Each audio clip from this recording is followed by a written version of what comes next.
Hey guys, it's Michael with PocketNow.com here back at Samsung on IFA Day 2 in Berlin, checking out the Galaxy Note 2 again. We had a hands-on with this device yesterday and went through a lot of its features, but we want to sort of compare and contrast it to the Galaxy S3. This is an AT&T branded variant I brought with me from the States, but it is identical to all Galaxy S3s physically. Right next to the Galaxy Note 2, you can see the obvious size increase and also a color difference that we did not immediately detect. Still the same kind of faux brushed metal, but this, I believe it's titanium gray, is not quite the same as the deep blue of the Galaxy S3. You can see the similarities in the camera modules here, similar configurations as far as the headphone jacks go. No stylus, obviously, on the S3. Volume rocker, power button. Coming to the Galaxy Note 2 from a Galaxy S3 will feel just like coming home, right down to the ripple pattern on the Nature UX. So, obviously very similar devices from a manufacturer that prizes uniformity across its high-end product line.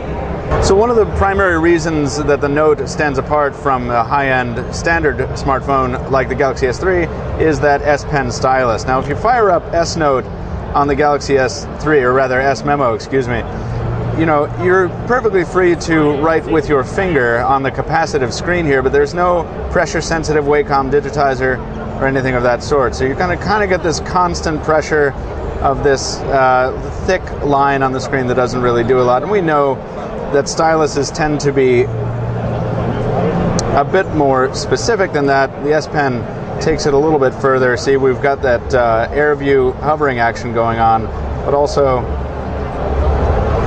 you can see pressure sensitivity variations as I push harder and the virtual ink seeps into the virtual paper, whereas with softer you can see a very plain difference there. Another thing people have been asking us are if there are any improvements to S-Voice in Jelly Bean, in the Jelly Bean version of that the Note 2 is running. So we're just going to ask S-Voice a couple questions here, double tap on both. What's the weather like in Berlin today? These are running on different networks. The Galaxy S3 giving us the forecast for Berlin, New Jersey. LOL. And of course the Galaxy Note 2 following suit. So no improvement in general awareness of location. Let's go ahead and just try and open an app. Open Gallery. Boom, there that is. That's Reginald VelJohnson, which is awesome. And there's the new gallery in Jelly Bean, that's great. And why don't we try composing a tweet? Tweet. IFA is awesome! Exclamation point. Once again, this is on HSPA, this is on Samsung's Wi-Fi network here at IFA. Looks like it got that, and it understood perfectly. So S-Voice does some things well on the Note 2, some things not so great, and that's about on par with our experience on the Galaxy S3.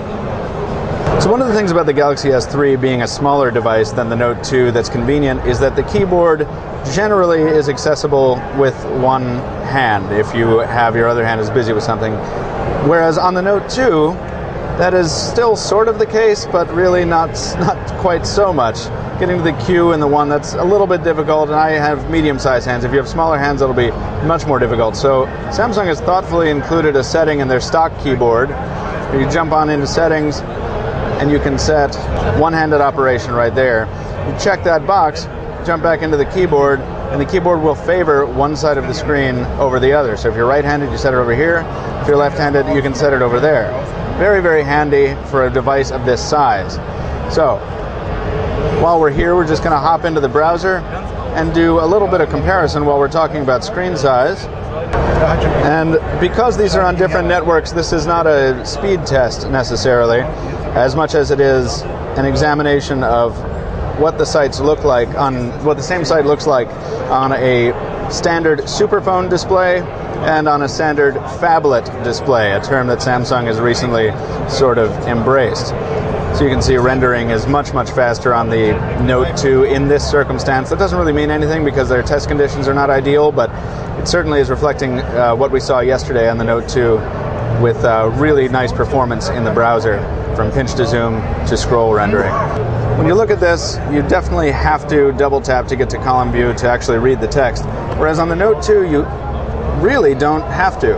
It's not necessarily comfortable to read text this size, but you can do it. It is possible, whereas on the S3 it's not really possible unless you are have especially acute vision. And then of course there are additional enhancements to Android, the Jelly Bean version that the Note 2 is running. The Gallery app has been rethought, and in addition there have been some enhancements have been made to the Galaxy S3's pop-up play version, which is still here but only more so of course on the Note 2, with a resizable window that you can move around.